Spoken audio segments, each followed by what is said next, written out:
오늘 예레미야 36장 말씀입니다. 이 미국 캘리포니아 벤츄라라는 아주 작은 마을이 있었는데요. 어떤 가정이 이 마을로 이사를 했습니다. 그런데 이 가정에 자녀가 2명 있었습니다. 그런데 2명 다 앞을 못 보는 시각 장애인이었습니다. 아들은 이 빛과 명암을 비롯해서 사물에 대한 이 큰 이렇게 테두리를 인식한다 그래요. 근데 딸은 아예 시각적인 감각이 아예 없었다 그럽니다. 이 낯선 곳에 이사를 왔기 때문에 이 시각장애인 아이들이 길을 익히는 것이 우선이 되겠죠. 그래서 아이들의 엄마는 매일 아침 2 아이를 학교에 데려다 주면서 길의 특징을 아주 세밀하게 설명해 주었습니다. 여기는 뭐 철조망이 있다든지, 여기는 길이 굽어 있다든지, 여기는 보도블록이 깨져 있다든지, 이런 거를 하나하나 자세하게 매일 설명했습니다. 매일 가르쳐줬더니 아이들은 이제 엄마가 따라가지 않아도 될 정도로 혼자 학교 갈 수 있게 되었습니다. 그런데 어렴풋이나마 앞을 볼 수 있던 아들은 엄마가 하는 말을 소홀히 들을 때가 있어요. 그리고 자기가 먼저 그냥 앞을 향해 걸어 나가기도 했습니다. 그런데 딸은 전혀 안 보이기 때문에 엄마의 말을 머릿속 깊이 정확하게 새겼습니다. 왜냐하면 전혀 보이지 않잖아요. 그러니까 엄마의 설명이 곧 생명이요 빛이 되기 때문이죠. 그런데 어느 날 갑자기 짙은 안개가 그 마을을 덮쳤습니다. 정말 1m 앞도 보이지 않을 정도로 아주 심한 안개였습니다. 약간의 시력이 남아있어 때론 엄마보다 앞서 걸었던 아들은 안개가 덮치자 조금 더 앞을 향해 나가기가 힘들었죠. 가다가 넘어지고 담장에 부딪히고 그랬습니다. 그러나 딸은 안개가 끼었든 햇빛이 나든 아무 상관이 없습니다. 안개가 끼었지만 이 딸 앞에 길은 훤하게 열려 있는 거나 마찬가지죠. 그의 머릿속에 정확하게 숙지한 길이 있었기 때문에 전혀 문제가 없었던 것입니다. 이 이야기는 그대로 오늘 우리들에게 적용될 수 있습니다. 우리 인간의 대단한 착각 가운데 하나가 우리의 능력과 우리의 지혜로 내가 갈 길, 내가 조금 더 흐트러짐 없이 내가 선택하며 살아갈 수 있다. 이런 생각을 갖는 겁니다. 그리고 우리 신앙이들 역시 이런 착각에 빠져서 살아가죠. 자신이 알고 있는 성경에 대한 지식, 또 신앙에 대한 지식을 가지고 마치 나는 완벽하게 신앙생활을 하고 있다. 이렇게 생각을 하는 거죠. 앞에 말씀드린 이야기에서 아들은 자기가 조금 남아있는 시력으로 엄마의 말을 주의 깊게 듣지 않아서 곤란을 당하죠. 근데 평상시에는 괜찮죠. 평상시에는 자기도 어느 정도 윤곽이 보이니까 위험하지 않을 수 있는 거죠. 자기 스스로 나갈 수 있다고 생각할 수 있고 또 그렇게 살고 있었죠. 근데 변수가 생기면, 안개라는 변수가 생기니까 자기가 조금 안다고 생각하는 것 때문에 오히려 넘어지고 부딪히고 만 것이죠. 이게 오늘 우리의 모습이기도 합니다. 자신이 조금 안다는 성경 지식으로, 자기가 잘 안다고 생각하는 신앙 상식으로 내가 잘 살 수 있다고 생각하지만 우리 삶에 변수가 생기고 고난이 닥쳤을 때 어쩔 줄 모르고 방황하는 경우가 생기는 것입니다. 때론 자신이 아는 그 짧은 지식 때문에 오히려 더 큰 어려움에 빠져들 수가 있는 것입니다. 야, 나는 그래도 똑똑한 사람이야 라고 생각하는 사람들, 나는 남보다 지혜가 있다고 생각하는 사람들, 나는 다른 사람들보다 좀 더 알아, 내가 신앙생활 한 지 벌써 20년이 지났어, 이런 사람들, 하나님의 말씀을 무시하고 하나님의 음성을 잘 들으려고 하지 않는 경우가 있죠. 그런 사람들에게 인생의 폭풍이 몰아치고 거센 비바람이 몰려들고 앞이 보이지 않는 안개 낀 상황이 되면 그때는 당황하게 되는 거예요. 야, 도대체 어디로 가야 될지 수렁과 진흙탕 속에 빠져들게 되는 것입니다. 반대로 나는 아무것도 모른다고 생각하고 나의 모든 것을 주님께 맡기는 사람들은 평안할 때나 폭풍우가 몰아칠 때나 걱정할 것이 전혀 없습니다. 늘 그랬던 것처럼 모든 순간을 하나님을 의지하고 하나님의 음성을 들으며 하나님께서 이끄시는 대로 살면 되는 것입니다. 유다의 18번째 왕인 여호야김 왕은 지독히도 하나님의 말씀을 무시하며 살았고 그 결과 비참한 인생을 삽니다. 여호야김 왕은 주전 609년 남유다의 왕으로 즉위해서 11년간 통치를 합니다. 그리고 그 기간은 남유다의 생사를 결정짓는 골든타임과 같은 그러한 시기였습니다. 우리가 골든타임이라는 얘기를 언제 이후부터 많이 듣습니다. 어떤 재난이나 응급 상황이 발생했을 때 생명을 보존할 수 있는 중요한 시간을 골든타임이라. 그래서 그 시간을 놓치면 살 수가 없다 하는 뜻이죠. 이 남유다 왕국에도 골든타임이 있었습니다. 그게 바로 여호야김이 통치하던 11년의 그 기간입니다. 우리나라도 일제의 강점을 피할 수 있는 골든타임이 있었죠. 그때가 언제겠습니까?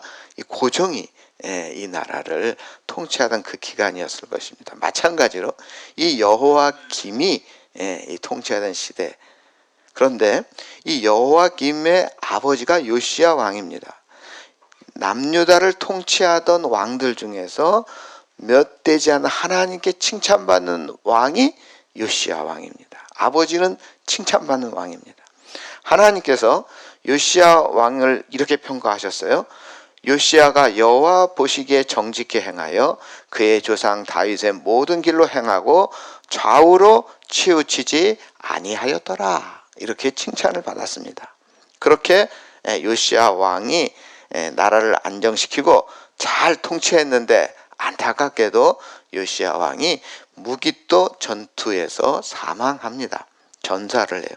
이 요시야 왕이 죽자 그의 아들 여호아하스가 아버지를 이어서 왕이 됩니다. 이 요시야 왕의 첫째 아들은 요하난이고요. 그 다음에 배가 달라요. 둘째 아들은 여호야김이고 또 배다른 동생으로 셋째 아들은 시드기야가 있고 넷째 아들은 여호아하스가 있습니다. 이 새벽에 배가 다르다는 것에 대해서 설명하기는 어렵고요. 어쨌든 이 넷째 아들이었던 이 동생 여호아하스가 먼저 왕이 되었다. 그러니까 이 드라마를 쓸 수가 있는 겁니다. 이게 아주 복잡해요. 굉장히 복잡합니다. 이게 사극을 하나 멋지게 만들 수가 있는 상황이에요. 지금. 그러니까 여호아스 막내예요. 맞아요. 막내 여호아스가 엄마가 이제 제일 사랑받는 여인이었거나 뭐 권력이 있었거나 뭐 왕후였거나 뭐 하여튼간 뭐 소설적 상상을 할 수가 있어요. 친형이에요. 배가 안 달라. 배가 같아. 친형인 스드기야가 형인데 누가 동생인 여호아스가 먼저 왕이 되었어요. 이것도 뭔가 상상력을 자극합니다. 성경에는 명확한 기록은 없습니다. 어쨌든 나중에 시드기야도 왕이 되죠. 마지막 왕이 되긴 하는데 어쨌든 이 세 사람이 다 왕이 됩니다. 어쨌든 이제 넷째인 여호아하스가 먼저 왕이 되었는데 애굽이 남유다를 길들이기 위해서 왕이 된 지 불과 3개월 만에 이 여호아하스를 애굽이 폐위를 시켜요. 그리고 자기 말을 잘 들을 것 같은 배다른 형 여호야김을 왕으로 세웁니다. 예. 그래서 여호와김이 11년간 다스리는 거예요. 여호와김 입장에서는 성경에는 없지만 제 생각에 지지 기반이 없었겠죠, 그렇죠? 갑자기 애굽에 의해서 왕이 되었으니까, 예, 그럼 뭔가 하여튼간 부족했던 것 같아요. 그러니까 애굽이 왕을 세웠겠죠. 그러면 애굽의 밑보이면 어떻게 되죠? 예? 아버지 요시야 왕처럼 죽임을 당하거나, 배다른 동생 여호아스 왕처럼 3개월 만에 쫓겨나거나, 이게 쉽지 않죠, 그렇죠? 예, 그렇기 때문에 여호와김은 어떻게 할 수밖에 없습니까? 애굽에 충성할 수밖에 없습니다. 자, 문제는 여호와김이 왕이 되고 4년이 되었을 때 이 갈그미스라는 전투가 발생합니다. 그전에는 아수르라는 제국이 패권을 가지고 있었습니다. 그런데 신흥 제국 바벨론이 일어나면서 아수르를 물리칩니다. 그러자 애굽이 깜짝 놀랍니다. 어휴, 안 되겠다 싶어서 이 아수르에 패망한, 또 아수르의 잔당 세력들과 연합을 해서 바벨론과 전투를 벌인 것이 갈그미스 전투입니다. 예. 이 전투에서 이 남유다는 누구를 도왔겠습니까? 누구 편이 되겠습니까? 예? 이해가 안 되십니까? 애굽 편을 들 수밖에, 여호와김은 애굽 편을 들 수밖에 없지 않습니까? 그래, 애굽에 의해서 임명이 됐잖아요. 그러니까 애굽 편을 듭니다. 근데 이 갈그미스인데 누가 승리했다고요? 바벨론이 승리를 합니다. 예, 그러니까 애굽이 승리했으면 상관이 없었는데 바벨론이 승리했어요. 그렇지 않아도 이 바벨론은 남쪽으로 계속 세력을 확장하려고 했는데 그 길목에 누가 있습니까? 이 남유다 왕국이 있는 거죠. 그러니까 갈그미스 전투에서 승리한 바벨론 제국은 남유다가 누구 편을 들었습니까? 애굽 편을 들었잖아요. 그러니까 가만히 있으면 됩니까? 안 됩니까? 저 같아도 그냥 침공을 할 수밖에 없는 거죠. 이것이 제1차 침공입니다. 오늘 본문은 이 갈그미스 전투를 끝내고 바벨론이 남유다를 침공한 후에 기록된 말씀입니다. 1절에 우리 함께 읽어볼까요? 1절, 36장 1절. 유다의 요시야 왕의 아들 여호와김 제4년에 여호와께로부터 예레미야에게 말씀이 임하니라. 여호와김 제4년이 바로 갈그미스 전투가 벌어진 해예요. 그리고 갈그미스에서 승리한 바벨론이 남유다를 침공한 해입니다. 국제 정서가 너무나도 빠르게 변하고 있어요. 그 변화에 발맞추지 못한 남유다는 바벨론 침공이라는 커다란 고통을 겪어야 했던 것이죠. 근데 바로 그때 예레미야를 통해서 하나님의 말씀이 선포된 것입니다.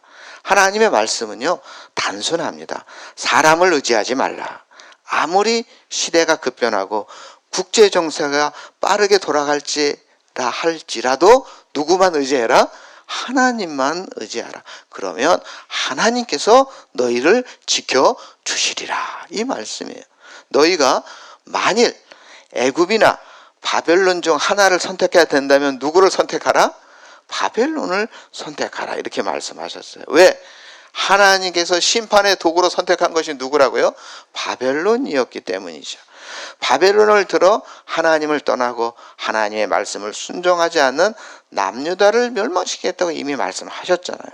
자, 그런데 그 말이 친애굽 정책을 펼 수밖에 없는 여호와김 왕에게는 그 말이 듣기가 좋습니까? 싫습니까?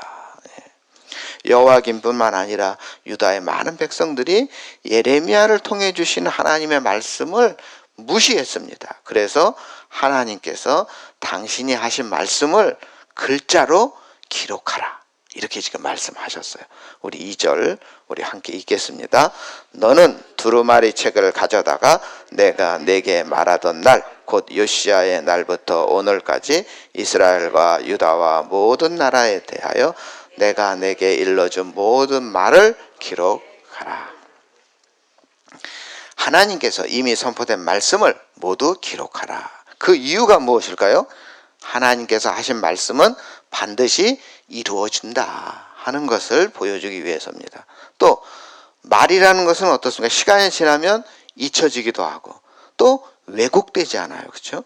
그래서 기록된 말씀은 오랫동안 간직할 수 있을 뿐 아니라 왜곡되는 걸 막아줍니다. 그래서 하나님 말씀은 결코 틀림이 없다. 하나님의 말씀은 반드시 이루어진다 하는 것을 강조하는 거죠.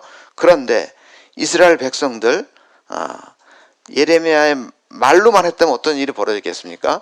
말로만 하면 하나님 말 예레미야가 한 말에 귀뚱해도 안 듣다가 나중에 실제로 예레미야가 전해준 하나님의 말씀이 이루어졌을 때 그때 뭐라 그러겠어요? 아이씨 예레미야 네가 언제 그런 말을 했어? 이렇게 발뺌 오리발을 내밀 수도 있잖아요. 그래서 말씀을 왜곡시켜서 그때는 다르게 말씀하지 않았느냐 이런 우기는 거 이런 거를 미연에 방지하기 위해서라도 기록하는 게 좋겠죠. 또 하나님의 말씀을 기록하라는 이유는 그 말씀을 백성들 앞에 선포하기 위함입니다. 자, 하나님의 말씀을 받았어요. 하나님의 말씀을 선포할 때 이 선포하는 사람의 의도에 따라 하나님께서 주신 말씀을 가감할 수도 있지 않습니까? 그렇죠? 네, 그래서 목사님들도 권력의 눈치를 볼 수 있잖아요. 그렇죠? 네, 성경 그대로 전하면 좋은데 이 권력자의 눈치를 보는 일이 있었단 말이에요. 그래서 러시아 정교회가 이 소련 공산당의 눈치를 볼 수밖에 없는 상황이 있었듯이 이 말씀을 전하는 사람도 뭔가 눈치를 볼 수 있단 말이죠. 그래서 기록하라. 그러니까 하나님의 말씀을 가감하지 말고 그대로 선포하라. 그런 의미가 있고 또 세 번째로 말로만 선포하면 이렇게 함께 모였던 사람만 듣게 되잖아요. 그러니까 기록을 하게 되면 그 자리에 있지 않은 사람들도 전달해서 볼 수가 있고 이해할 수가 있고 읽을 수가 있는 것이잖아요. 그래서 예레미야는 바룩이라는 사람을 통해서 기록하게 했습니다. 이 바룩이라는 사람은 여러 번 나오는데요. 예레미야의 이 서기 역할을 했던 사람이고요. 예레미야가 기록하고 예레미야 대신에 말씀을 낭독하기도 했고요.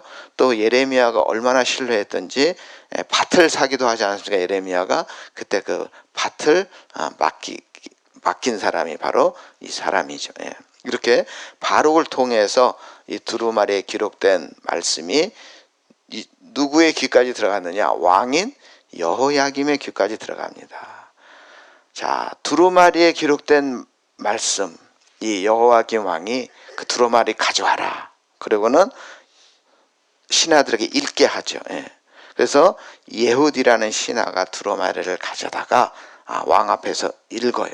그때 왕은 그 말씀을 듣고 회개한 것이 아니었습니다.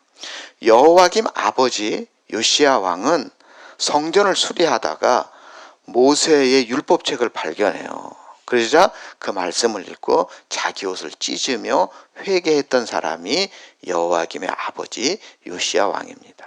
그러자 하나님 말씀 앞에 회개한 요시야 왕에게 하나님께서 내가 내게 너희 조상들에게 돌아가서 평안히 묘실에 들어가게 하리니 내가 이곳과 그 주민에 내리는 모든 재앙을 내가 눈으로 보지 못하리라.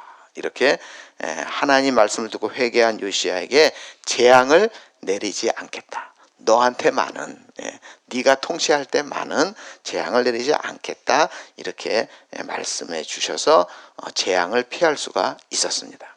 그런데 요시야의 아들 여호야김은 아버지를 닮지 않고 이 말씀을 들을 때 하나님 말씀을 무시했습니다. 그리고 그 말씀에 기록된 두루마리를 칼로 잘라서 화롯불에 던져버리죠. 23절에 보시면 거기에 왕이 칼로 그것을 연하여 베었다 이런 표현이 나오죠. 연하여 베었다. 찾으셨어요? 연하여 베었다. 23절에 연하여 베었다 이런 말이 나와요. 근데 우리말 성경은 굉장히 점잖게 번역해서 연하여 베었다 하니까 뭐 별 느낌이 없어요. 이 무슨 말이냐? 우리 종이를 찔 때 짝짝 찢어 발기죠. 난도질하죠. 이런 의미가 있어요. 원문에 보면. 또 영어 성경은 어떻게 표현했냐면 서너 칸씩, 그러니까 서너 칸씩 읽고 찢어서 불에 던졌다, 이렇게 영어 성경은 번역했어요. 예. 그러니까 이게 두루마리니까 이렇게 쭉쭉 이렇게 서너 칸 되면 또 잘라서 불에 던지고 막 이렇게 했다고 영어 성경에 나오는데, 원문 히브리어는 굉장히 난도질한다는 의미가 있어요. 난도질한다. 예. 여러분 화가 날 때 종이 찢을 때 생각나시죠? 예. 그러니까 그런 식으로 한 거예요. 예. 어쨌든 그 찢어진 그 두루마리를 불에 던져서 태워버렸습니다. 그때 그 많은 신하들이 가만히 있었습니까? 말렸죠. 예. 이러시면 아니 되옵니다. 예. 말렸는데도 불구하고 그 두루마리를 태워버렸습니다. 예. 자, 그리고 그 말씀을 기록하고 전한 예레미야와 바룩을 체포하라, 이렇게 명령을 내립니다. 그런데 하나님께서 예레미야와 바룩을 숨겨주셔서 체포되지는 않았습니다.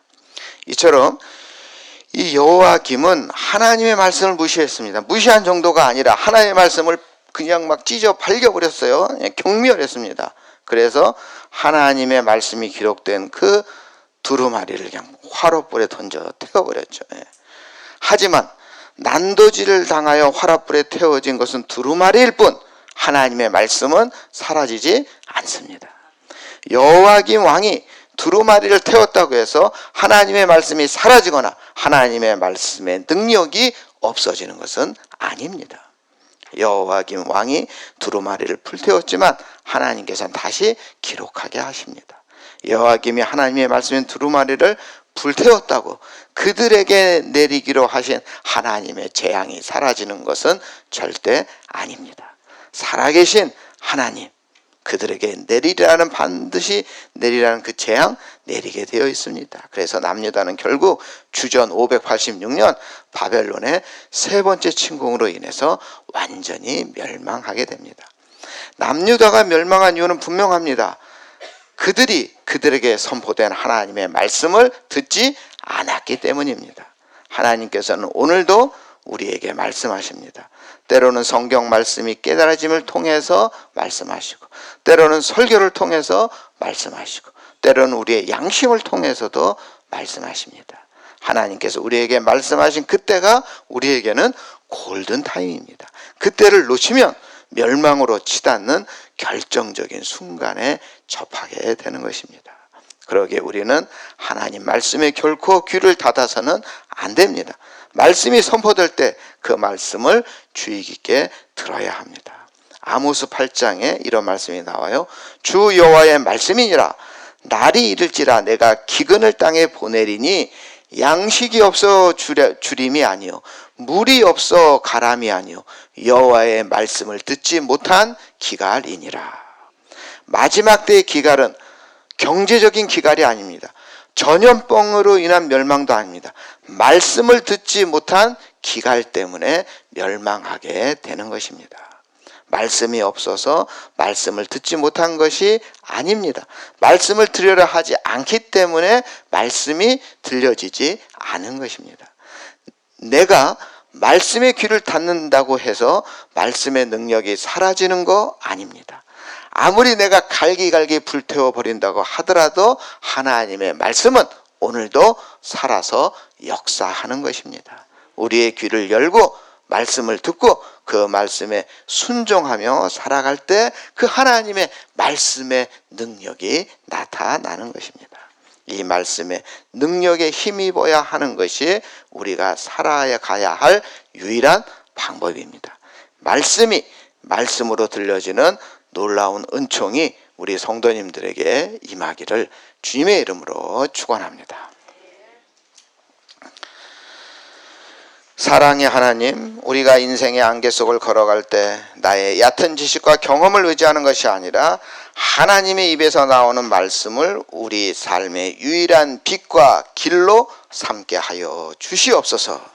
혹시 우리 안에 여호야김과 같이 하나님의 경고를 무시하고 내 생각과 맞지 않는다고 해서 말씀의 두루마리를 난도질하여 화롯불에 던지는 이 어마어마한 실수를 하지 않는지 하나님 돌아보게 하여 주시옵소서. 말씀을 듣고 옷을 찢으며 회개했던 요시야 왕의 마음을 우리에게도 허락하여 주시옵소서.